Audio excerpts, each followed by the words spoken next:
The Billionaire's Housekeeper's Secret. The rain had just stopped when Adaora Uma stood before the tall black gates of number 14, Banana Island Road, the mansion of the man she had spent 5 years hating. Her reflection glimmered faintly on the glossy metal. She looked ordinary, a plain gray gown, simple braids tucked under a scarf, worn sneakers. Nothing about her hinted that she once sat in boardrooms beside her father, pitching revolutionary tech ideas before it all collapsed. She inhaled deeply. This is it, she told herself. You're not Adaora Uma anymore. You're Zara Nwosu, housekeeper. Her heart thudded as the gates opened with a mechanical hum. 2 uniformed security men gave her a quick once-over before one led her into the compound. The mansion loomed, vast, quiet, intimidating. Glass walls, manicured hedges, and cars that probably cost more than her father's company once did. She swallowed hard. All this, built on my father's grave. Inside, the air smelled faintly of cedar and money, polished floors, art on the walls, silence heavy like power. Madame Ogade inside, one of the guards said, leading her through to the living room. Her heart jumped. She hadn't prepared herself for this part, seeing him. Tobe Okonjo. The name alone made her blood boil. The man who, according to her father's documents, had orchestrated the takeover of Nwosu Technologies, reducing her father to nothing but a footnote in an industry he helped build. Within a year of that scandal, her father was gone. High blood pressure, depression, silence. Gone. The sound of footsteps drew her attention. And there he was. He walked in wearing a fitted white shirt and black trousers, sleeves rolled up, wristwatch gleaming faintly under the light. He looked exactly as she'd seen him in magazines and tech conferences, sharp, tall, composed. But in person he was more human. A tiredness sat behind his eyes that money couldn't hide. Tobe barely looked at her at first. He took a file from his assistant and signed without glancing up. "This the new one?" he asked dryly. "Yes, sir," the assistant replied. "Zara Nwosu. She came recommended." Finally, his eyes met hers. And for one dizzying second, Zara forgot to breathe. Dark, calm, calculating eyes. He scanned her like he could see through her lies. "You've worked as a housekeeper before?" he asked, voice smooth, deep. "Yes, sir," she lied quickly. "At some private estates in Ikoyi." He nodded slowly.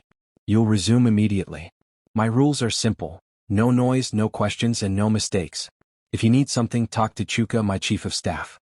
You're dismissed." He turned away before she could answer. Zara clenched her fists. Arrogant.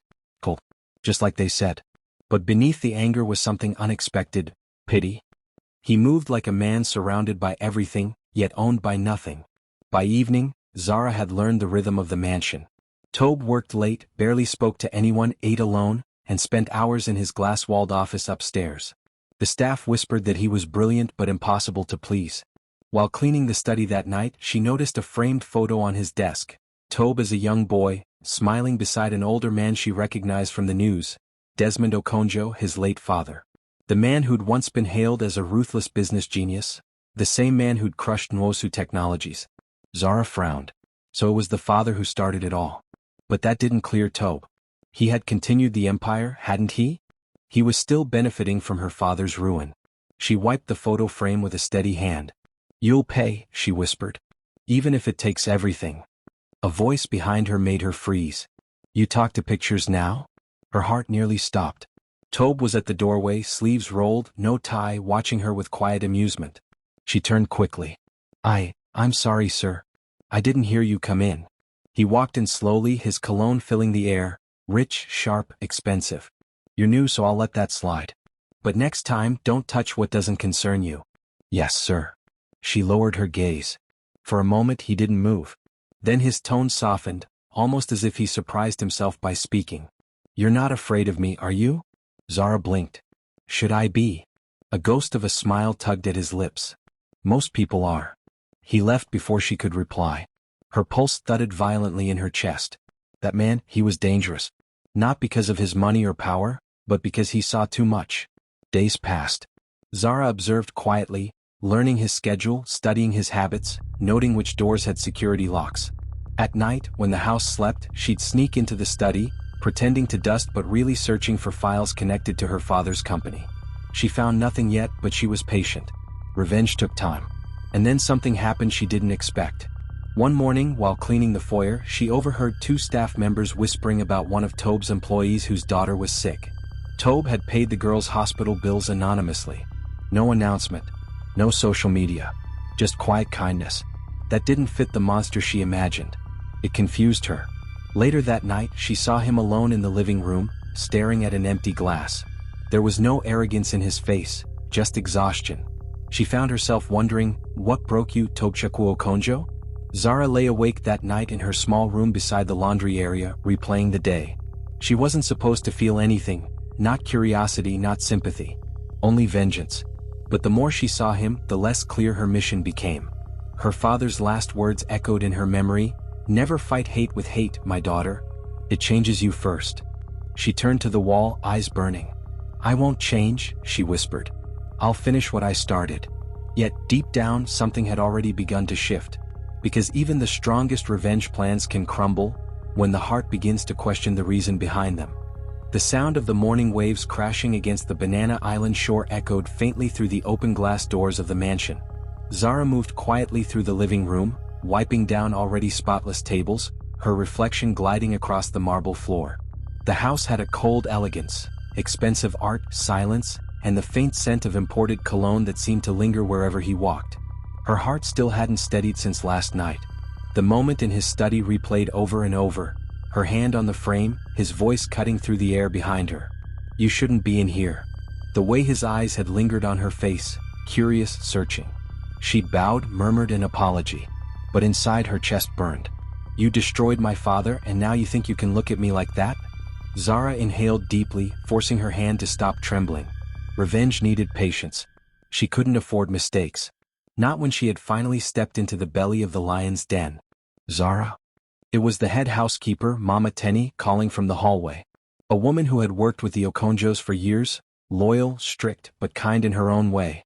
"Yes, Ma," Zara replied, quickly fixing her apron. "Mr. Okonjo wants coffee in the study," Mama Tenny said. "And please make sure it's the dark roast. He hates when it's light." Zara's pulse quickened. The study again. The same room she wasn't supposed to be in. "Yes, Ma." She took the tray, steadying her breath as she walked through the wide corridor. Her footsteps echoed softly, the kind of sound that could make a person aware of their own existence. When she reached the study door, she hesitated for half a second before knocking. "Come in," his deep voice said. She entered. Tobe Okonjo sat behind the massive mahogany desk, laptop open, glasses on. Even in casual wear, a gray shirt and black trousers, he carried the quiet authority of a man used to getting what he wanted. His gaze flicked up briefly, then back to his screen. "You can leave it there." "Yes, sir." Her voice was even, practiced. But just as she turned to leave, he spoke again. "You're new, right?" She froze. "Yes, sir." "Zara Nwosu?" She nodded, meeting his eyes, steady but unreadable. "Yes, sir." He studied her face for a moment, something thoughtful flickering behind his expression. "You look familiar. Have we met before?" Every nerve in her body screamed, but her lips curved slightly, the perfect lie. "I don't think so, sir." He leaned back, tapping his pen against the desk. Maybe I'm mistaken." Zara forced a polite smile and turned to leave again, but his next words stopped her cold. "You were in this room last night, weren't you?" Her heart skipped. I came in to dust, sir. I didn't know you were." He chuckled softly. "You don't have to be nervous. Most of the staff avoid this room. I'm surprised you even bothered."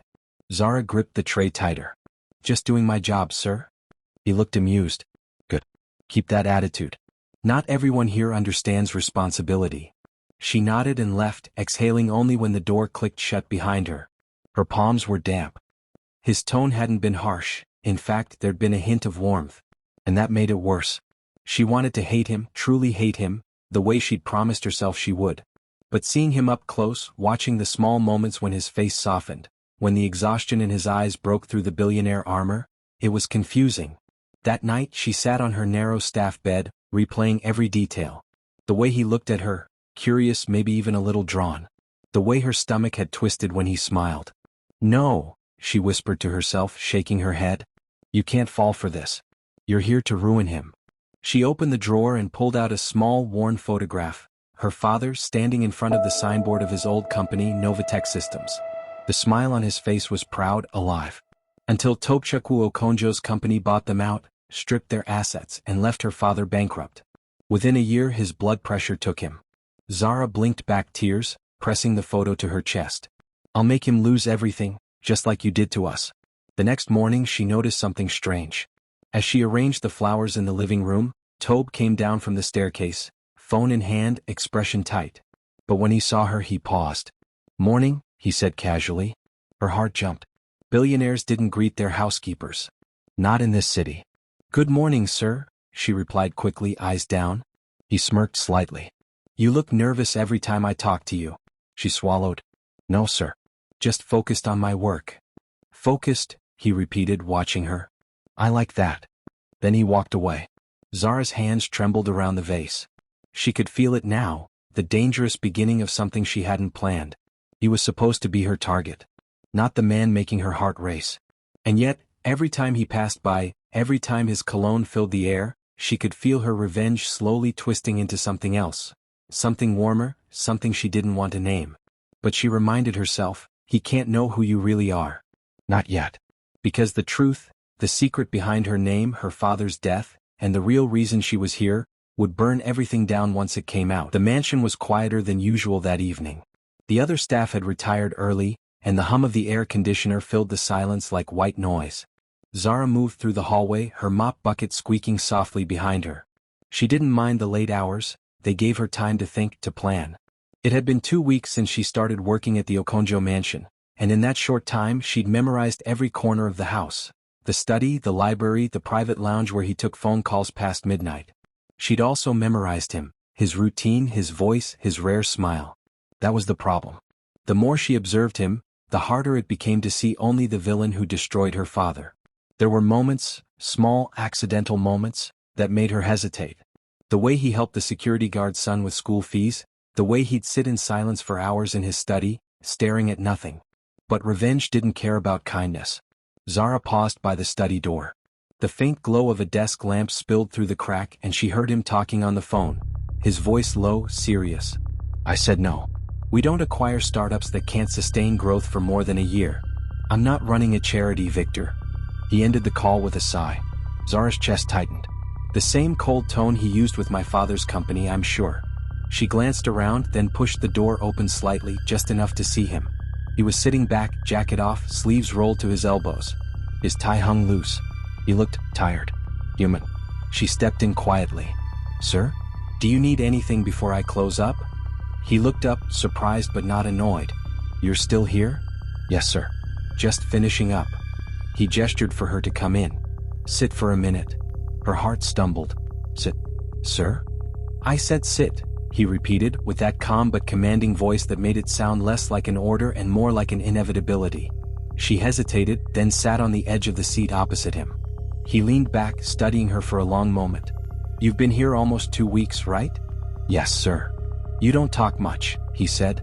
Most people in this house try to please me. You just work and disappear. I'm not here to please anyone, sir, she said softly. I'm just here to do my job. He smiled faintly. I like that. Her pulse quickened. Thank you, sir. He tilted his head. Where are you from, Zara? She hesitated. Her real self wanted to answer, to tell him about growing up in Surulere, about her father, about the nights she heard him cry after losing everything. But Zara Nwosu, the identity she'd created, had a different life. From Enugu, sir, she lied smoothly. My family is there. He nodded slowly, eyes still on her. You remind me of someone I used to know. Someone who didn't care about my name or money. She forced a small smile. Maybe she was smart. He laughed, a low, genuine laugh that caught her off guard. You're bold for a housekeeper. I'm just honest, sir. For a second, their eyes locked, his gaze steady, hers conflicted. It was dangerous, the kind of silence that said too much. She quickly looked away. I should go, sir. It's late. Of course. She stood, but his voice stopped her again. Zara. She turned. He looked thoughtful, almost gentle. You don't have to be afraid around me. The words stung. She wanted to shout that she wasn't afraid, that she hated him. But instead, she just nodded and left quietly, her heart thundering in her chest. Later that night, she sat cross-legged on her bed, laptop open. She'd managed to get into the household Wi-Fi using one of the admin codes. It wasn't easy, but she was her father's daughter. Tech ran in her blood. On the screen glowed a list of Okonjo Holdings subsidiaries, companies, investments, shell firms. She scrolled until one name made her freeze: Novatech Systems. The company her father founded. Her jaw tightened. He still owns it. Her chest filled with a strange mix of rage and satisfaction.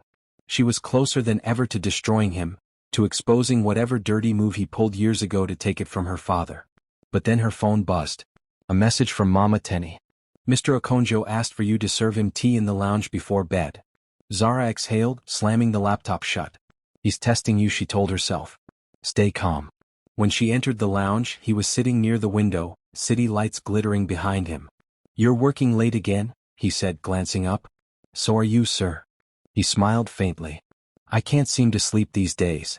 She poured the tea carefully. Maybe too many thoughts, sir? He looked up at her. You sound like you have them too. Zara froze for a second, then forced a small smile. Everyone does, sir. He took the cup, his fingers brushing hers, a light touch, accidental but electric. Something shifted in her chest. For a second the air felt heavy, charged. His eyes held hers, searching again, almost like he could see through her disguise. She stepped back quickly. Good night, sir. Good night, Zara, he said, voice quiet. As she walked out, her heart wouldn't calm. This wasn't supposed to happen. She was supposed to hate him, not feel drawn to him. But the way he said her name, softly, almost tenderly, replayed in her head until she fell asleep. And in that quiet, dangerous space between vengeance and desire, Zara realized the truth she didn't want to face. She was starting to fall for the man she came to destroy. By the third week, Zara's plan had started to blur around the edges. She still remembered why she came, every reason burned into her like a wound that refused to heal. But every time Tobe Okonjo spoke to her, smiled at her, or even looked at her with that quiet focus in his eyes, the lines between revenge and something else began to fade. She hated it. That morning the mansion buzzed with movement. Security men paced the driveway and black SUVs lined the gate. There was an investors' meeting happening inside, the kind where power dressed in Italian suits and talked in millions. Zara kept her head down, moving quickly with a tray of drinks. Tobe was in the center of it all, sharp suit, wristwatch glinting, voice calm but commanding. Every person in the room seemed to orbit around him, but his eyes, for a split second, caught hers. Just a second. But it was enough. She felt her stomach twist and looked away quickly. Focus, Zara. Don't get carried away. After the meeting, she waited in the hallway, pretending to dust while he saw the guests off. When he turned and noticed her, his expression softened. Still working? He asked. Yes, sir. You've done well since you got here. He paused, studying her. I'm promoting you. Zara blinked. Sir? He smiled. You'll be my personal assistant for the next few weeks. The previous one's on leave. Her heart dropped. Personal assistant? Unless you'd prefer to keep scrubbing floors. She forced a small laugh, hiding her panic. Being closer to him meant more risk, but also more access. More chances to dig into his files, his plans, his secrets. I'll do it, sir. He nodded. Good. You start tomorrow. That night, Zara sat on her bed, laptop open again. The mansion Wi-Fi gave her limited access, but she'd been careful, methodical. She'd already cloned a small part of the company's shared drive, just enough to keep digging without getting caught. Her cursor hovered over a document titled Novatech Acquisition, Confidential. Her pulse raced. She clicked it open. The file was a scan of old legal papers, agreements, emails, and internal memos. She scrolled until one line made her freeze. Due to internal fraud within Novatech's board, the acquisition will proceed under Section 4. Mr. Tobe Okonjo has agreed to cover the outstanding debts. Her brows furrowed. Fraud? Her father had told her that Tobe's company stole Novatech, that they'd sabotaged the deals. But this document painted a different picture. Her father's partner, Mr. Adewale, had been the one who embezzled funds. Her breath caught. Could it be true? No, she whispered. He must have forged this. Still, her fingers trembled as she closed the file. Doubt was dangerous, and it was already creeping in. The next day, she stood behind his desk as he typed, reading out meeting schedules. It felt strange being this close to him, seeing how focused he was, how his brow creased slightly when he worked. Zara, he said suddenly. She jumped a little. Yes, sir? He looked up. Relax. You're too tense. Am I that scary? She smiled faintly. Maybe a little. He chuckled. I don't bite. I'll keep that in mind, sir. Their eyes met again, and for a moment the air between them shifted, subtle but charged. He leaned back in his chair, his voice softer now. You know, I don't usually let people get close. But somehow I feel like I can talk to you. Her throat tightened. Don't fall for it, Zara. Thank you, sir, she said quietly. Don't call me sir all the time, he added with a small smile. It makes me sound old. Call me Tobe. Her eyes widened. I can't, sir. You just did, he said teasingly. She bit back a smile before looking down quickly. All right. Tobe. Something about saying his name felt dangerous, like crossing a line she wasn't supposed to. Later that evening, as she organized his shelves, she accidentally dropped a file. Papers scattered everywhere. Careful, he said, kneeling beside her to help. Their hands brushed as they both reached for the same document, and she felt it again, that spark. She froze, looking up at him. He didn't move away. For a heartbeat, the world stilled, just the faint sound of the ocean outside and his eyes on hers. Then his phone rang. The moment broke. He stood quickly, answering the call. Yes, Victor, go ahead. She gathered the papers, her breath unsteady. When she finally stepped out of his study that night, she went straight to her room, shut the door, and leaned against it. Her heart pounded.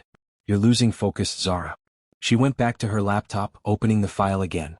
Staring at the line about her father's partner, she realized something that made her stomach twist. What if she'd been wrong? What if Tobe Okonjo wasn't the one who ruined them? But how could she believe that when she'd built her whole life on this revenge? Her mind was chaos, but one thing was clear. She needed to find out the full truth. Because if Tobe Okonjo wasn't her enemy, then he was the man she was slowly falling for. And that, she feared, was even more dangerous. The night was quiet, the kind of Lagos quiet that wasn't really quiet at all. Distant horns, hums of generators, and the muffled beat of life outside the mansion's high gates. Inside, the world was smaller, heavier.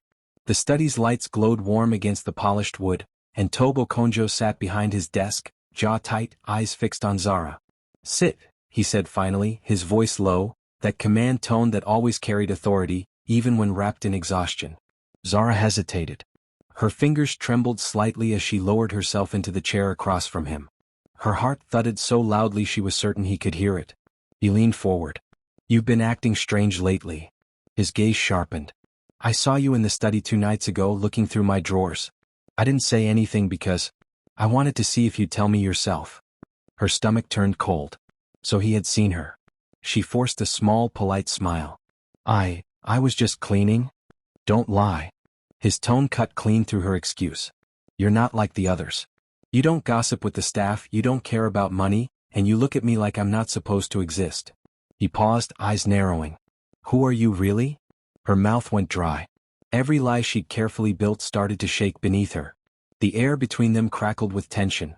Unspoken truths, wounded pride, and something else. Something neither of them wanted to name. I'm Zara Nwosu, she said softly, meeting his eyes. Your housekeeper. He chuckled bitterly. You expect me to believe that? You have this edge. Like you've seen things, survived things. He tilted his head. And that day in my study when you saw the picture. You looked at it like you knew that boy. She swallowed hard, fighting to keep her expression steady. Maybe I just saw a lonely child, she whispered. That silence again. He leaned back slowly, studying her as if she were a puzzle that refused to fit. You think I don't know loneliness? He murmured. My father had everything money could buy. Private jets. Estates. But not once did he buy time for me. His eyes darkened. You see all this, the cars, the tech empire, the headlines, but you don't see the rot underneath. Zara's chest ached. For a brief moment she forgot why she came. She saw not the billionaire who destroyed her father's dreams, but a man who had been abandoned in his own home. He looked up again, meeting her gaze. Tell me something, Zara. Why does it feel like you hate me before I even did anything to you? Her lips parted. Because you already did. The words burned at the edge of her tongue. Because your company buried my father's. Because he died clutching papers with your name on them. Because you took everything from us. But she couldn't say it, not yet. Not when she wasn't ready for what would come after. I don't hate you, she said instead, voice trembling. I just don't trust rich men. He smirked faintly. Good. Neither do I. Their eyes locked. Something heavy and magnetic pulled between them, the kind of silence that made the air too thick to breathe. His gaze softened for the first time that night. Come with me, he said suddenly. What? She blinked. He stood, walking toward the balcony.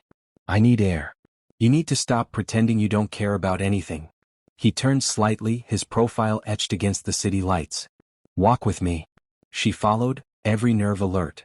Outside, the night breeze brushed her skin, carrying the smell of rain. The city glittered below, restless, alive.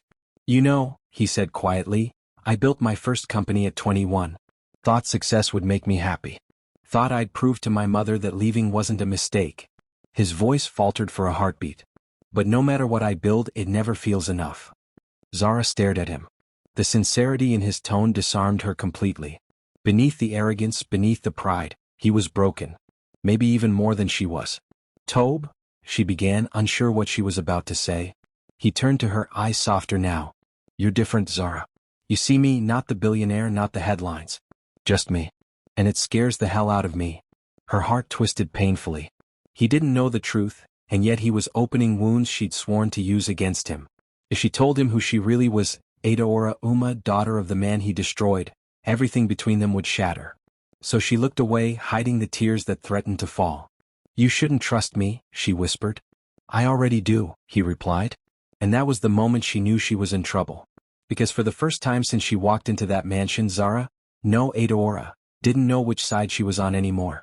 The silence after his words was heavier than thunder. I already do.